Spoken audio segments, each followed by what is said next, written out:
کہ تم نماز کے قریب نہ جاؤ جبکہ تم نشے کی حالت میں ہو۔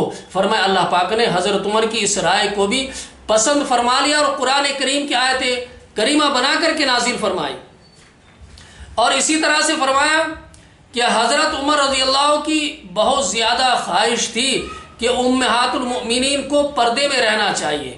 نبی کریم صلی اللہ علیہ وسلم کے تمام امہات المؤمنین وہ ان کے لیے نہیں بلکہ آنے والی تمام قیامت تک جتنی بھی ہماری ماں اور بہنیں آئیں گی، جتنی بھی ہماری خواتین ہیں، سب کے لیے پردہ ضروری ہے۔ لیکن امہات المؤمنین رضی اللہ تعالیٰ عنہما کے بارے میں یوں فرمایا حضرت عمر کی خواہش تھی کہ ان کو پردے میں رہنا چاہیے۔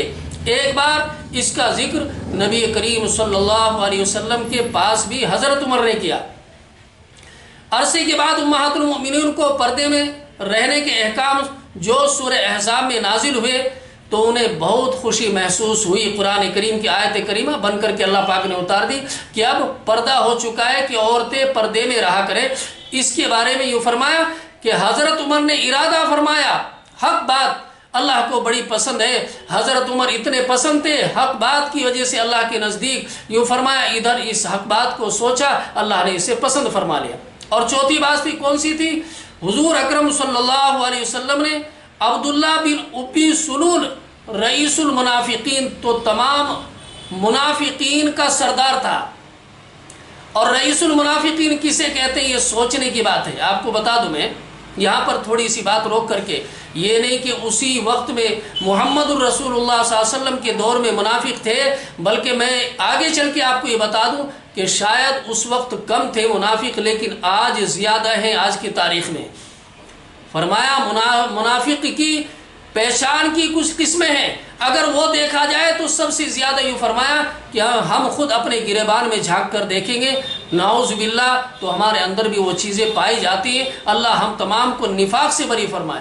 یوں فرمایا منافق کی پہچان کیا ہے کہ اگر بات کرتا ہے تو جھوٹ بولتا ہے، یہ منافق کی پہچان ہے۔ امانت اس کے پاس رکھی جائے تو امانت میں خیانت کرتا ہے، یہ منافق کی پہچان ہے۔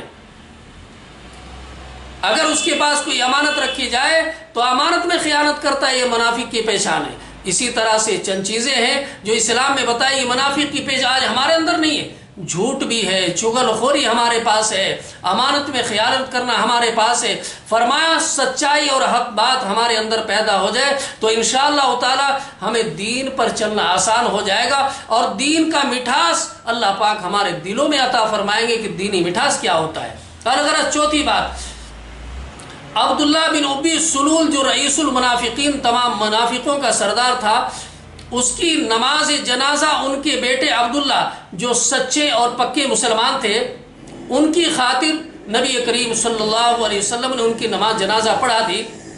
حضرت عمر رضی اللہ چاہتے تھے کہ حضور اکرم صلی اللہ علیہ وسلم اس منافق کی نماز جنازہ نہ پڑھائیں۔ اللہ اکبر۔ سورہ برات میں مستقل اللہ پاک نے آیت نازل کر دی، حضرت عمر کی رائے کو پسند فرمایا، استغفر لہم او لا تستغفر لہم ان تستغفر لہم 70 مرۃ فلن یغفر اللہ ذلک بانہم کفروا باللہ ورسولہ واللہ لا یہدی القوم الفاسقین۔ مستقل قرآن کریم کی آیت کریمہ نازل ہوئی کہ اے پیغمبر صلی اللہ علیہ وسلم، آپ ان کے حق میں بخشش کی دعائیں مانگے یا نہ مانگے، اگر آپ ان کے واسطے 70 بار بھی بخشش کی دعا مانگو گے تو بھی ہرگز نہ بخشے جائیں گے۔ یعنی اس رائے کو بھی اللہ پاک نے فوراً پسند فرمایا حضرت عمر کی، اور پسند نہیں بلکہ قرآن کریم کی آیت کریمہ بنا کر کے محمد الرسول اللہ صلی اللہ علیہ وسلم کے اوپر نازل فرمایا۔ تو حق بات ناظرین ضروری ہے کہ ہم حق بات کا استعمال کریں، کسی بھی موقع پر ہوں، چاہے ہماری زندگی انفرادی ہو، چاہے ہماری زندگی تجارت کے اندر ہو، چاہے ہماری زندگی شادی اور بیاہ کے اندر ہو، ہر حال میں ہماری زبان پر سچائی اور حق بات رہنی چاہیے۔ اگر حق بات ہمارے اندر ہوگی، اس حق بات کا اثر یہ ہوگا کہ اللہ ہمیں ایمان کی مٹھاس نصیب فرمائیں کہ ایمان کیا چیز ہے۔ ایمان ہمارے دل کے اندر خود بخود احساس ہوگا۔ اور ایمان کیا چیز ہے؟ یوں فرمایا جب دل کے اندر ایمان ہوتا، اللہ مٹھاس کیسی عطا فرماتے ہیں؟ مٹھاس اسے کہتے ہیں کہ جس کے پاس ایمان پورا پورا ہوتا ہے۔ یوں فرمایا کہ اگر وہ کوئی برا کام کرنے لگتا ہے، مثلا کسی کے خلاف جھوٹی گواہی دے رہا ہے، وہ جھوٹ بول رہا ہے، تو دل کے اندر سے ایک آواز آتی ہے کہ تو یہ ناجائز کام کر رہا ہے، محمد الرسول اللہ صلی اللہ علیہ وسلم کی سنت کے خلاف ہے، کل اللہ کے ہاں تیری پکڑ ہوگی۔ یہ کب ہوگا؟ جب ہمارے یہاں حق پرستی پیدا ہو جائے، منہ دیکھی بات نہ ہو، جسے دیکھا اس کے منہ پر کہہ دیا، اور پیٹ پیچھا ہونے کے بعد اس کی برائی کرنا، اسے چغل خوری کہتے ہیں۔ جب آدمی سامنے ہے تو اس کی تعریف کرنا، حق بات کو چھپا لینا اور پیٹ پیچھے اس کی برائی کو کرنا، یہ چغل خوری ہے، جس کے بارے میں یوں فرمایا الغیبۃ اشد من الزنا۔